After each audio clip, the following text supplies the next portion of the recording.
I'm so honored. I'm so honored, and I thank the Academy for choosing me to be the vessel for which is blessing my flow. Thank you.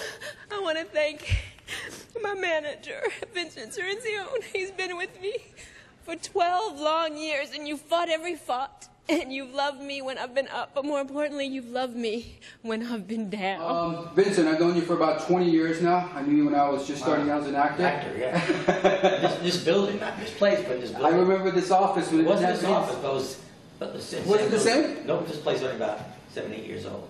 A friend of mine who was in this building actually said I could use this closet. I'm not kidding.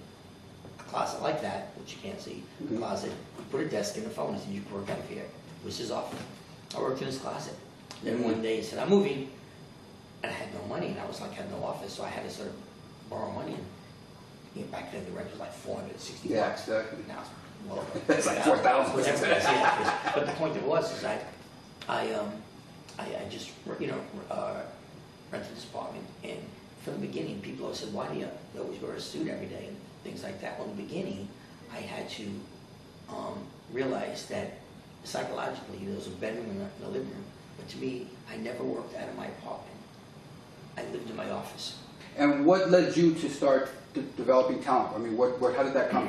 I just always wanted to be involved in film and TV. I have no talent myself, and I just started managing people. I was actually on the road with a production of a show called Peter Pan, and Sammy Duncan was in it. And friends of mine managed children, and they couldn't find a guardian. The parents could go. They had 2 kids in the show. They said, do you want to go on the road? I was like, I don't know what the hell was it, the late 70s. And they said, so what do you do? I said, just to make sure the kids go to sleep, go and blah, blah, blah. I said, okay. They pay you, they put you up. So there's a chance to go on the road. And that's how I started. Then I got involved in, hey, I can manage. I didn't manage children, but my friends managed this company, and wanted to let you know when I came back and decided to do this. One of the things is longevity, which obviously you have. How do you go about when you decide, I'm going to work with someone? What is it about that individual, whether it's a male or female, that says, because obviously you spend a lot of time developing someone. Yeah, but you know what, in a sense, it's not that you don't know, you just have to feel it. Everybody feels something different. There's some people, there isn't a science here. She's a scientist. This is not science. This is very intuitive. You feel it, you get someone, you feel they have something, you feel you can help them. It's that simple. You keep working, and sometimes you make a good decision, sometimes not so good. But you believe in someone, at least that's what I do. But I am a manager. My company now has 10 employees, East Coast, West Coast office. So I'm responsible for a lot of people. But you just, again, there is no, you just feel it, you feel something. When you meet certain people, you feel how there's something there, and you go, and in this case, I felt that, and it's a whole different ballgame. But if you think when I met her, I said, you know what, a few years, Hollywood do Dr. Andrews, and a few years after that, you do Monster. Well, no, that's not how it works. And what's the basic difference between having a talent agent and a personal manager? Well, an agent's job is to solicit work. That's their job. Some people, I like to say a manager is like coach of football team, say, right? He's got defensive coaches, offensive coaches, special teams, his kicking coach, right? He has to make sure it all happens. You see like the defensive coach looking at this, and I sort of make sure the agent, the publicist, the attorney, everyone's doing their job while I'm hustling for them. And I have a great relationship with agents. They have a different job than me, though at times in the beginning it overlaps, because if someone's not known, agents have a hard time getting appointments for them, good agents. So I have to try to work with them and try to make things happen. But that's the main difference. I'm like the third eye. So and what do you say to somebody who has talent, who's starting out, and they come to you and they say, how do I get started? I personally, and now I've been fortunate enough that the workshop I put together, me for a long time, and you've sent me people that you believe have potential. Even when I studied at the Playhouse and I was working as an actor, I continued to study. I didn't just think, I haven't made it. You have to study. I said like an athlete, or a dancer. Dancers have to get themselves prepared, even when they're not working. Athletes don't just show up on opening day. They have to keep themselves in shape. Same thing with an actor. You have to keep your skill going. Now, each person is different. Each story is different.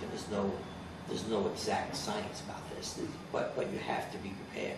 I think working even if you're on a show, work with a coach in some different direction. Like if you're doing daytime, that's a certain type of acting. It doesn't mean you're a bad actor, but it's a certain type of acting. And if you just keep doing that, you don't take any other class on the side to develop other characters. A lot of times you finish that after 4 or 5 years, and you have the same momentum. You're not, because it was so easy to do that character. It doesn't mean it's easy to get the job, because talented people are. Maybe all daytime they can't act. Not true, they can. Yeah. It's just a certain type, and if they don't keep themselves busy, that's what happens. You know, these people have, I want something to fall back on. No, when you're successful, you don't think to fall back on. You just do it. If it doesn't work, you find something to fall back on. Yes. You know, so when people come to me and say, well, I want to do this to fall back on something. Well, that's good. That's practical. It's not a practical business. Yes. So you have to put your heart and soul into it. And success is different to other people. You know, someone can be a great theater actor and just happy doing great theater. He's never going to be rich, but he's happy doing it. That's success. You know, and it's monetary success, becoming a superstar. But it's the same process.